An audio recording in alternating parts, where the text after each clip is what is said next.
ඔයා හිතනවද ඔයාගේ ජීවිතේට හැම වෙලාවෙම වැරදි මිනිස්සුම එන්නේ ඇයි කියලා? ප්‍රශ්නේ තියෙන්නේ ඔයාට තියෙන මෙන්න මේ හැබිට් එක.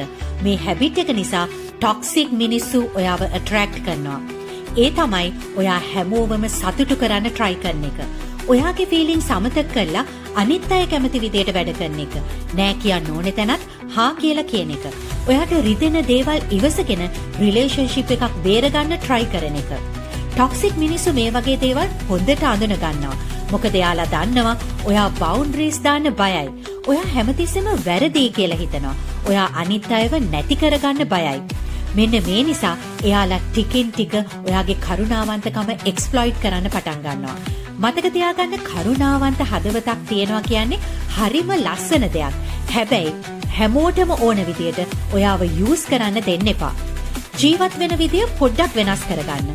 ඔයා හැමෝවම රැකගන්න උත්සාහ කරන එක නවත්තලා ඔයාව රැකගන්න පටන් ගන්න.